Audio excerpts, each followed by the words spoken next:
কবির, প্রাইভেটের বেতন দিছো? হ্যাঁ স্যার দিছি, 1 মাসের বেতন অগ্রিম দিয়ে রাখছি। রিপন, তোমারটা? স্যার আমারটা বাকি। আচ্ছা, কোনো সমস্যা নাই, কোনো সমস্যা নাই। কবির, তুমি বলো তো 1 আর 2 কত? স্যার 3। Good good. রিপন, 2.5 টাকা আর 125 পয়সা কত হয়?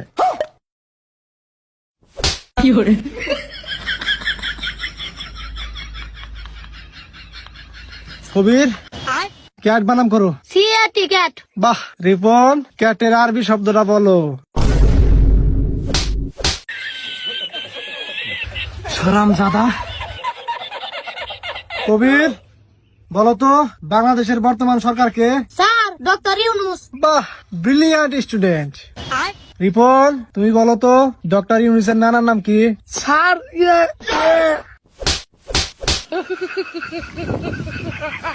কিচ্ছু পারে না। কবির, ধরো তোমার কাছে 10 টাকা আছে, ওখান থেকে আমাকে 5 টাকা দিলা, তাহলে তোমার কাছে কয় টাকা থাকবে? স্যার 5 টাকা। বাহ, ভবিষ্যতে তুমি ভালো কিছু করবে। রিপন, ধরো তোমার কাছে 50,000 টাকা আছে, ওখান থেকে আমাকে 25,550 পয়সা দিলা, তাহলে তোমার কাছে কত থাকবে? স্যার